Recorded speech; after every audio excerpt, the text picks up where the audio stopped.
All right, hey everybody, welcome back. I hope you're all doing well. Thanks for tuning in. Thanks for hanging out as always. So back to form with some short form gameplay videos. We're going to take a look together at some games that I recently played as Vynnset, of course, talk through my lines, see if there's anything we could do differently. You guys really like this format of videos. I got some really great feedback from new players or, existing players who are trying to get comfortable on Vynnset, saying that this is helpful. So I'm glad. So we're going to continue to do it. I just wanted to take a really quick peek at the list and where I'm at right now. It doesn't differ very much from, go back and take a look at my most recent Vynnset deck tech video. I talk a little bit about my philosophy behind Vynnset and the different ways you could build her, more aggro leaning, more defensive. And I usually settle somewhere in between. The main differences I wanted to highlight, I'm completely off Bloodied Oval. You can find room for Bloodied Oval. It's still a good piece at one block, but just no space for it at this point. So I'm permanently on Grimoire as a main side offhand sort of thing. Sidearm, I was going to say. I don't know. Anyways, I've also made room for 2 Funeral Moons main board. It is quite versatile as a piece. And it synergizes quite well with Tear Through the Portal. So I'm on 2 Tear Through the Portal in the sideboard here. So that can just generate you action points when you need them. And all of this other kind of flexibility that comes with Funeral Moon. And at worst, it blocks for 3. So I've made room for 2 Funeral Moons begrudgingly in the main board. And then I'm down to 1 Envelop in Darkness. So essentially, I found room for the 2 Funeral Moons by cutting the Bloodied Oval and 1 Envelop in Darkness. So I just wanted to highlight that. I'm also on Invert Existence, so 2 Invert Existence. Don't remember where I found room for that, but you could compare this list quickly with my most recent version. Okay, still running Galaxia package. It does feel quite good in terms of a consistency piece. So the game I wanted to review today is against a Jarl. Was been chatting with Team Zen State, and yeah, we think that Jarl might make a resurgence here as the meta shifts. There's a high likelihood that Zen is going to LL, and there's a non-zero chance that Aurora, with these new pieces she's getting, if she's highly represented, there's a non-zero chance that she also LLs before national season. So Jarl might pop up a little bit more. So something we need to be aware of. In my opinion, Jarl is not the scariest Guardian we've ever faced, but it is a challenging enough matchup. So in this case, there are these CYB Jarls running around, so I'm deciding to side in Reaping Blade, a choice that in a minute you will see pays off. Tunic is an excellent default piece. We're definitely going to have opportunity to make a couple resources, which will help pay for creepers or Envelop in Darkness. And then I did click on the Jarl matchup guide here, but defaulted back to Reaping Blade because my matchup guide did not have Reaping Blade. But the idea behind the Jarl matchup here, and my matchup guides are not always accurate. You can see it's 59 cards, so I must have changed the deck since then. If I'm confident they're on CYB, Invert Existence is a good choice. I guess my main philosophy into Guardian is we got to go hard. So we got to go hard and fast. Side out all of the defensive pieces, so those all stay in the sideboard. Side in your aggro pieces like, Beseech the Demagon, Envelop in Darkness, anything that buffs. In this case, I'm choosing to also side in Tear Through the Portal. It's a good offensive piece. And Invert Existence, since I'm assuming they're on CYB. So opening hand like this is such a no-brainer, and it's beautiful. We banish a Deathly Whale, we set up 2 Malefics, and we put a Beseech the Demagon in Arsenal. It's just pure value. We're floating our entire hand in terms of value over to the future turns, which is awesome. And we're immediately justified by running Reaping Blade, so they're going to get their first Count Your Blessings off while we're at life parity. We're both at 40. They're going to gain 2 life to 42. No big deal. So now we know, thank you for letting us know, Mr. Jarl, that we have to play around CYB. So they come out swinging with an Oaken Old, dominated, super scary, 9 dominate on hit, lose 2 cards. there's no world where we cover this. It's just a hit. It's not a crush effect. So I'm thinking, doing the math right now, if I block with a 3 block and I give them face purgatory, so I'll pause for a second, that's 5, 6, 7. So even if I give them 1 3 block and all of our equipment, it's still hitting and stripping 2 cards. So my thinking here is like, okay, well, I'll just eat it all, because otherwise I'm just soaking up 3 damage. I'll eat it all and hope they banish a couple cards that still allows me to have a reasonable turn next turn. So we're taking this whole 9, and then we get to see what they got. Unfortunately, they got our Deathly Delight and Succumb to Temptation. That's fine. We still have a banished target here in Annihilation. So we're going to play out this Annihilation. We're unfortunately still we're a little Rune Chant starved here. We're only on 2 Rune Chants. It's not the end of the world, though, because into Guardian, we're often taking these setup turns to just build really, really big turns. So in this case, unfortunately, we just have to pass. If we were at 3 Rune Chants, this would have been a very impactful turn where we would have been able to go 2 wide. It's a little too early, in my opinion, to break Vexing Quill Hand, so we're just continuing to do a little setup. Oaken Old it's a rough one to start on, so no problem. So here they're asking if we want to pay 1 to avoid discarding. We might as well keep a card in deck rather than discard a card, so you always kind of want to pay 1 in this case. And we're just going to pitch this Runeblood Incantation, I believe. We don't want it in hand. Runeblood Incantation, unless Tunic is up, which it will be, but we also have another target for the Tunic resource in Envelop in Darkness. So Runeblood Incantation, in my opinion, is an easy pitch. It's going to go back to deck, and it's going to allow us to later tutor it with Galaxia. They're now threatening our arsenal, and they are representing potentially Pummel here. But with Command and Conquer on hit, we would have to give up. Like, we're going to have to banish. These last 2 hands have been really, really awkward. Our last one, just because we were a little shy on Rune Chants. This one, because we have no valid banish target. We're going to have to banish something we don't want to banish. Maybe this Machinations of Dominion. I kind of want to keep the Revel and Runeblood. Or if we keep this entire hand, we're able to banish Envelop in Darkness, go Machinations into Deathly Wail. Unfortunately, we're not going to have our arsenal. Into Revel, into Widespread Annihilation is pretty good. Because I just don't see a world where, if we want to protect our arsenal, we have to give up, 2 of these cards and Face Purg. Not very good. So I think this is just going to hit, and I think there's no choice. We're just going to have to swallow the fact that we're going to lose our arsenal, even though it is 3 value in arsenal. A little unfortunate. And it pairs really nicely with Deathly Wail as well. So it's not only 3 value, it guarantees 2 Rune Chants when we close the chain, since the Shadow Knot attack that we're able to take damage to Vynnset. So a little bit unfortunate, but that's okay. So we're doing exactly what I just mentioned. We're going to banish this Envelop in Darkness, which is a little unfortunate. It's 4 value with a Tunic resource up. But it still allows us to do this very scary line where we're going 3 and 5 with 2 Rune Chants on the back. Break Chain, probably make a Rune Chant, so we'll have 3 plus another 4 with Revel is 7 and 6 in Annihilation. So we're finally able to sort of push some damage back to Jarl and see what they want to do. And this is what I love about the CYB matchups. They're actually, they're not easy, but if we play around it correctly with Reaping Blade and stay at a lower life total, in this case we're very much at a lower life total, it can kind of brick in their hands, right? So they had to pitch Counter Blessings. They're getting 1 value off of this Counter Blessings by blocking a Rune Chant, or A-being a Rune Chant, instead of the value that they're really trying to get, which is a significant amount of life gain, right? It'd be 5 off of that card. So anyways, so they did soak up the other 2 Rune Chants, so they went down to 40. So we will be making a Rune Chant on Chain Close. It's coming in for 5 overpower. Looks like they are just going to take this. Nope, they have a sink below, so they're going to play that out and take 1 down to 39, I assume. I'm trying to hit space and skip things, but this is not live, obviously. So Break Chain, go to 3 Rune Chants, go up to 7 Rune Chants, and then send this for 7 and 6. Threatening a card from hand.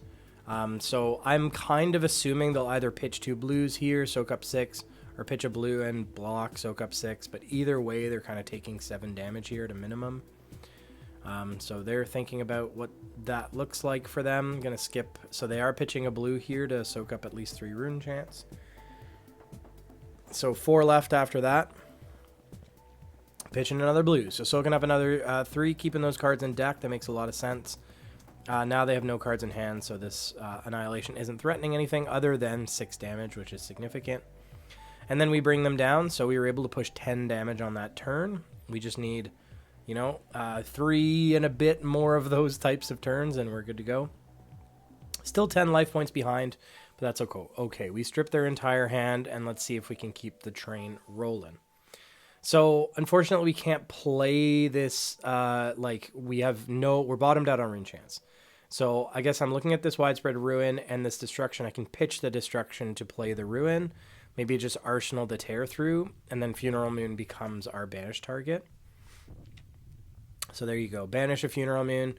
Play out this widespread ruin from hand. I'm just going to keep some... this could have just been a setup turn. We could have... The alternative choice here would have been to, banish the ruin, play out the Funeral Moon, and then end on 2 rune chants or something. Actually... no, there's no world. I'm thinking if we banish the Funeral Moon, we can tear through the Funeral Moon to make a second rune chant, but then the widespread ruin is not in our banish zone. So, yeah, I don't mind this. We're still continuing to put pressure, but honestly, against a Guardian, it's challenging to know when we need to push, when we need to keep our foot on the gas, and when we need to take a turn off to set up. So... in this case, we decided to just keep our foot on the gas. But I don't know. Maybe the decision should have been just to set up here. Either way, we're pushing 1 and 6. We proc our Malefic, so we are going to end on 2 rune chants. And we have a choice to make a 3rd here on Funeral Moon before the end of the turn. So they're going to do some blocking here. Give us 2/3 blocks. We are going to end the turn. Put this tear through the portal in Arsenal. Looks like we're willing to take 1 Blood Debt to Funeral Moon. We could have just played it out to make 3 rune chants, but it synergizes with Tear Through, so there could be some shenanigans that we do. So now they present a Sledge of Anvilheim, and we are choosing to just take it. Looking at this hand, our clear banish target is Eloquent Eulogy. Now that I'm looking at it in hindsight, the fact that they just swung the hammer there would have maybe been a good turn to just take a turn off and build a really big turn. In this case, we're going to banish this Eloquent Eulogy. I can't remember what we have in our arsenal. We have Tear Through the Portal in our arsenal. Banish Eloquent Eulogy, play Malefic. We can Tunic the Envelop to get come in with the Eulogy. The Dirge. I mean, I feel like we're just going to play it all out sort of thing. Yeah, the hand doesn't really block very well, so I still agree with the just take the Anvilheim. So setting up another Malefic. Spring Tunic trigger for Envelop in Darkness, just as I said. I think we just play out the Deadwood Dirge as well. Go up to 6 rune chants. Yeah, we'll go up to 6 rune chants after the Deadwood Dirge. Don't want to target either of the Malefics. And then play out the Eloquent Eulogy and end on a rune chant with Funeral Moon. It looks like we're choosing not to play out the Dirge. Trying to think of what else we could do. If we Creepers the Tear Through, no, it doesn't really make sense. So I guess we're just choosing to hold on to the Deadwood Dirge. We could have Tear Through the Portal Funeral Moon to make an extra action point. If we did that, we could pitch the Deadwood Dirge to swing Reaping Blade and come in for an extra 3. But in this case,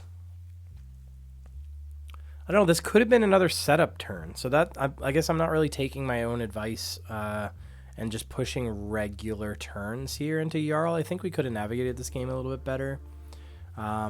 Because this is just 3 and 7, and the reality is against most Guardians, that's just not enough. Like, Jarl is a little bit squishier in terms of the Guardians, so it might be okay to just push some regular turns, but I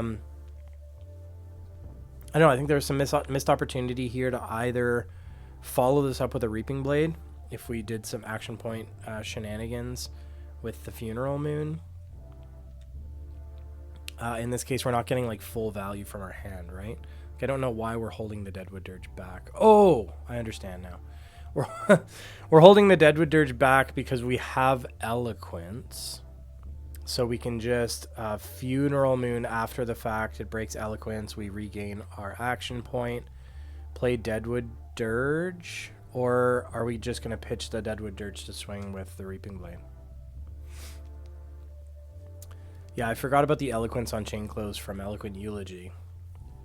So we are going to make another action point here and make a third rune chant. And then I guess we can swing Reaping Blade if we want for 3 and 3 by pitching the Dirge. Yeah, that's what we're choosing to do. Okay, so we did go too wide here. I didn't see the... I didn't originally see the line with the Eloquence, but past me did. So there you go. A couple options there. That's one thing I love about Vynnset, though, is like there's always opportunity for shenanigans, and some of the lines are not easy to see, but you can usually make things work. Like most of the time, I mean, maybe not fair to say most of the time, but there are several opportunities to extend your turn, go wider, and do some pretty scary things. And often there are multiple lines that will get you where you need to go, like this one or the Tear Through Funeral Moon line. I like taking advantage of Eloquence when I get opportunity to. Anyways, all they're presenting here is just a vanilla mangle. We don't want the Crush effect here, although it doesn't really matter because the Crush effect only matters if you have a -1 counter on equipment, right? Which we don't. In this case, we have a couple like extra cards.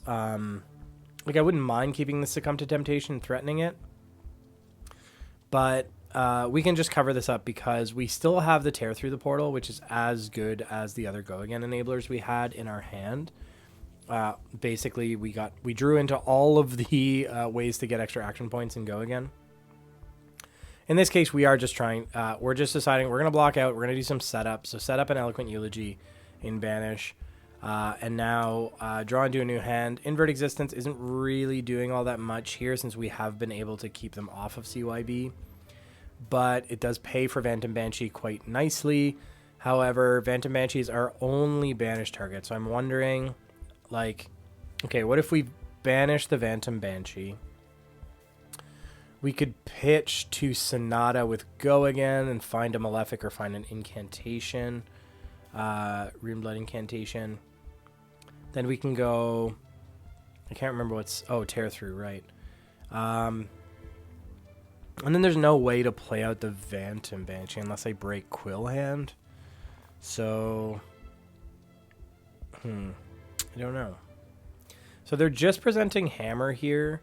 So it's another thing, like, one thing I am thinking about in Jarl, though, is I'm trying to preserve my equipment as much as possible. So in this case, we're looking to trade in this Phantom Banshee and Sonata Galaxia. They're floating too, and they have 2 cards in hand. So they are representing Pummel here, which is 10 damage, not insignificant. I'm not a huge fan of my hand right now. Like, Phantom Banshee doesn't really work as a banished target here. You know, the one line would have been like banish Sonata Galaxia, go Shadow Puppetry, Eloquent Eulogy, and then follow it up with Phantom Banshee by paying for it with Invert Existence. Yeah, I don't know. But we're choosing to soak up some damage here. Block with Facepurg.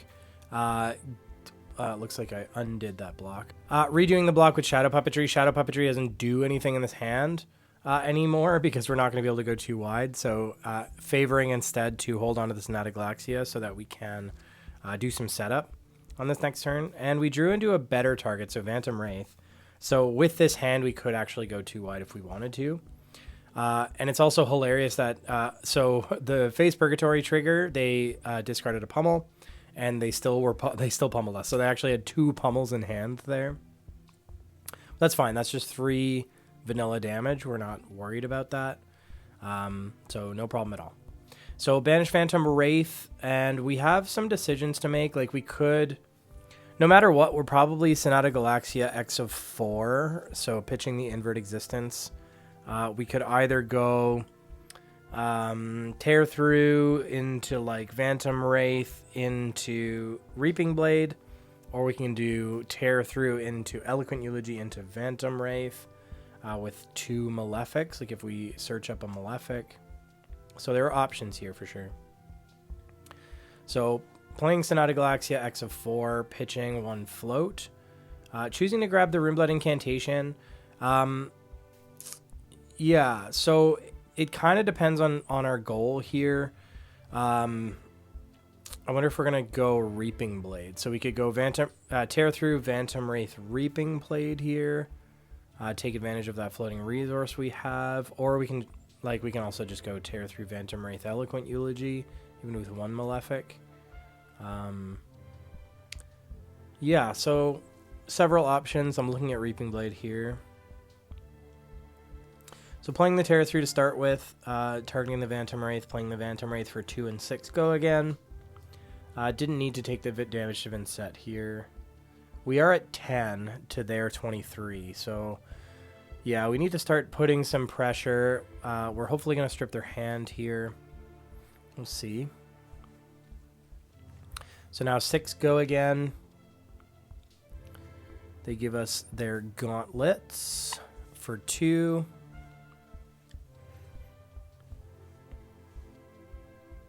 And taking 4, I don't know, we'll see, or maybe de-reacting at this point. A little fast forwarding. Taking 4 down to 17. So, yeah, we're choosing to just Eloquent Eulogy. I actually think I might prefer Reaping Blade here, because Eloquent Eulogy, like, I want to take advantage of this floating resource. I don't mind just sitting on Eloquent Eulogy, because it allows us to go 2 wide next turn without a floating resource. So I think Reaping Blade might have been the call there. It's 1 less damage, and we don't get the Eloquence, I guess. So 8 Dominate on Mangle this time. Still no Frostbites. They've given us 0 Frostbites. So the Dominate on Mangle, we have 2 banished targets. Looks like I'm choosing to defend with Call. We have 2 banished targets. We have Call and Deathly Delight. We don't have an attack in Banish, though, so we probably want to banish the Deathly Delight. With Runeblood Incantation, I'll have enough to play it out. We could pitch the Oblivion to play the Sonata Galaxia. X of 4. Yeah, this is interesting. The call's not really doing much unless we're trying to float it to the next turn, so makes sense why I blocked with it here. We're going to be taking 5. The Mangle Crush effect is not really online because we still don't have any equipment with -1 counters. But it looks like no. So I think I wasn't super familiar with what Mangle did. This isn't the block, so I think I should undo this block here once I realize what Mangle does, because there's no point in giving that equipment. It's just, I'm rereading to verify, but it's just vanilla damage in this case. We have no equipment that have -1 counters on it. So we're not overly worried about the Crush effect. Yeah, either way, I think we're banishing the Deathly Delight here, obviously. I guess what I'm thinking is if we take a setup turn, then we just banish Deathly Delight, we play Sonata Galaxia, set up another Malefic Incantation, Arsenal the Oblivion. We are at 5, however, and at this point I do feel like we probably need to keep pressure on, because if they just are able to dominate something again, it's no good for us. So I don't know. I wouldn't be surprised if we swing. So that would mean we pitch the Oblivion. Oblivion at this late in the game, sort of... Oh, no, I'm sorry. We have Eloquence. So we can have Best of Both Worlds. We have Eloquence that gives Sonata Galaxia go again. So we don't need to play Sonata Galaxia for X of 4. Eloquence is going to give it go again, so we can just play it X of 1, X of 2, whatever, doesn't matter, because we're just going to... or X of 0, because we're just tutoring a Malefic, which costs 0. Keep forgetting about those eloquence tokens in this rewatch. But anyway, so now we're going to send this Deathly Delight to try and strip some cards because we're a little bit scared. Either way, I mean, they could just soak up the 7 here if they have like a way to just do dominated things. We did catch them out with 1 Counter Blessings yellow that they can't get value from, so they're pitching it to prevent 2 Rune Chants. Love to see it.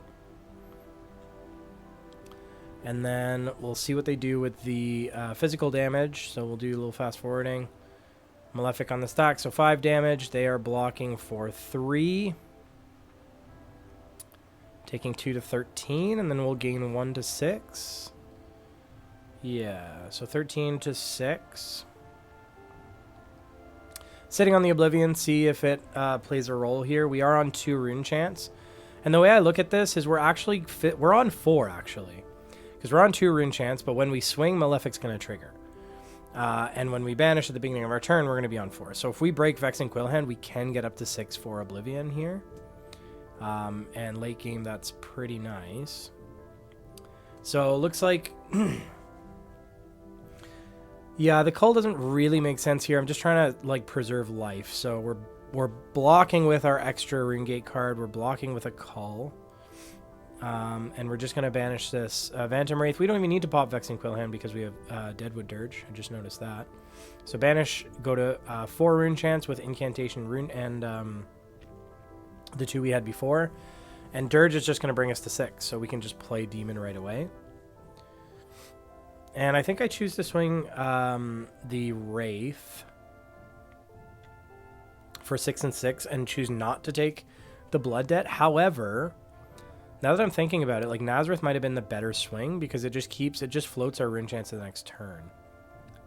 However, when we're at 6, we're trying to strip cards from their hand, right? So yeah, I don't know. This is an interesting one. So you either send 6 and 6 and try and strip as many cards as possible since they're at 13, or you swing Demon and you float that 12 damage to the next turn by taking 1. I kind of like that because then they still like 6.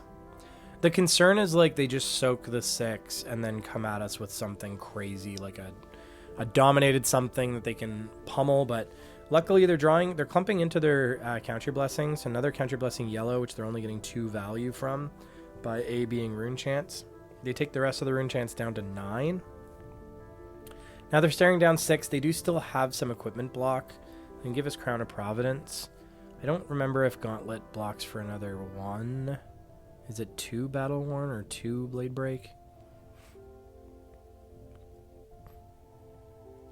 So they have a Sink Below in hand that they're going to play out. So taking 2 down to 7. So we've done a good job bringing them down life priority-wise.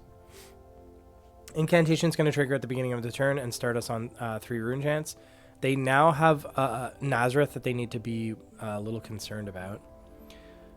So they are targeting the Nazareth with the hammer, so they're just going to hammer slam the Nazareth, go away Demon. That's fine. I'm trying to see a line here where I can go too wide. I don't think I see one. Call on its own without Eloquence. Like we don't have... If we were... I mean, we had to run Reaping Blade. I'm not questioning that choice. We definitely got the value out of it by snuffing 3 Counter Blessings so far. If we were running Flail and Grimoire, though, then there's a 2 wide turn in our hand. By banishing the Whale, we can go Whale, Tunic Resource to pop Grimoire, make Eloquence, assuming they take damage. Then we can call it Instant Speeds with Go again, restore our action point, and pitch the Whale for the Ruin.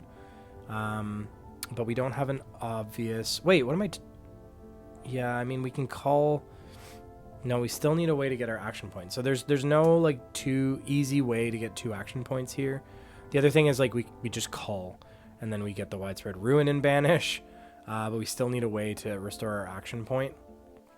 Because we can break Vexing Quillhand and play Ruin from Banish if it's in Banish, but that's not a thing here. So we're just going to send the Deathly Whale for 3 and 6. When they're at 7 life, it's still something they need to respect, so that's good. So they're taking, nope, they're pitching. That's amazing. So they pitched another red Counter Blessings because they can't get value from it. However, they could have if they just took the Rune Chance, but they decided to AB1. I don't know what their hand is, like their hand makeup might be awkward, or maybe like Counter Blessings for 5 is not enough. I don't know. Maybe they're trying to pitch stack them, but they ended up taking 2 Rune Chance to get to a lower life total anyways. So they could have played the Counter Blessings if they just soaked this up. So we're going to call right away. And we are just going to call this Widespread Ruin, I have to assume, into our banish. Oh, we're taking the damage so that we can make an extra Rune Chant on Whale. I like that. It's a little unfortunate that we weren't able to go too wide here. We might have been able to just close the game out, especially since they were caught out with the Counter Blessings. No block. But again, they could have just timed this better and gained 5 life instead. So by taking the life, we aren't dipping to a lower life total to Vynnset's ability on call is what I'm talking about. So we are at life parity. They can still do Counter Blessing shenanigans, but it's a little too late in the game. Like they haven't been able to play their Counter Blessings out, so that pool's not growing and that number's not growing. So 2 card 5 is not great in terms of value. So they're crowning a Rootbound Carapace away, and they're taking 4 down to 1, which is extremely questionable against the Vynnset. But maybe they're confident that they'll be able to gain some life now since they're at a lower life total. But we unfortunately had no way to restore our action point. But we do draw into our Unpreventable. So unless they find life gain, they are just dead to the Unpreventable damage. So our banished target here is Deathly Delight. I don't mind holding on to the Malefic Incantation, so we can give up the Succumb to Temptation. Nothing's hitting when they're at 1, unless they gain life again. So a yellow plus Tunic pays for this Whale. So by banishing the Deathly Delight, we can just go Shadow Puppetry, either Delight or Ruin, and then actually Tunic and pitch one of our yellows to come in with Whale. So we can go 2 wide on this next turn, even if we give this. We could give this in Creepers. We do want to keep that Tunic resource in order to facilitate this 2 wide turn on the next turn if we need it to close the game out. They decided instead to pitch differently and come in for 6. That makes sense. It's more damage. So now I'm kind of thinking, is it worth... so I don't know. We could give Succumb Creepers and take 2 to 2. We don't want to go to 1 because we want to be able to activate Vynnset's second ability. The other thing we can do here is just like forget about the go wide plan. Hope they don't have a response to our Unpreventable. And even if we do, if we go Shadow Puppetry to Light, we gain 2 life. So we could give up the Malefic Incantation and the Creepers. Yeah, which looks like we are choosing to give up the Malefic and holding on to the Creepers. Oh. Yeah, because we can go 2 wide with Quill Hand. Yeah, so the line here now is banish Deathly Delight, play either Whale or Deathly Delight. I can't remember what's in Arsenal. Weren't we just talking? Oh, it's a Deathly Whale. Deathly Whale doesn't matter anymore. Ruin or Deathly Delight, and then we Tunic to Creepers in the Shadow Puppetry, and then Quill Hand the second thing. That should be plenty to close the game out. If they do, again, this is all hinging, like we're just, we're playing it correctly so that in case they do have the life gain, they have the answer to our first, plan A is kill them with Unpreventable. If plan A fails, we have plan B where we can go quite wide and present 18 damage this turn, which should be enough to push the final one over. But we'll see. Game might be over after the first Rune Chant resolves. They did find a Counter Blessing, so they're going to go up by 5 health. Is it 4? I thought it was X plus 3. X plus 3. Oh, which is the number, and that was not in banish or not in the graveyard, so it's only going to gain them 4 life up to 5. And so now they only have 2 cards left in hand. They have some resources floating from pitching the Winter's Bite. So they prevent another Rune Chant. They're going to have to take one of the rune chants, presumably down to 3. I think we're safe either way. I said creepers in the shadow puppetry. That would be a way to get a third action point. I guess we didn't really need to do that. I was thinking too fancy. We just play the shadow puppetry, gives go again, then break Vex and Quillhand and come in with Ruin. We're also going to gain 2 life here up to 4. So they block 3. They're at 2, so they have to block more than that. Did they just lose the game? They block 3, take 3, and die? Did they have a note? What is Cold Snap? Does it not block? Or maybe they just saw the writing on the wall. Because after this, we break Chain, break Vex and Quillhand, come in with Widespread Ruin. So maybe they just saw that they had lost and they conceded. But GG's to our opponent nonetheless. Was fun. And I think that just highlights that Counter Blessings is not...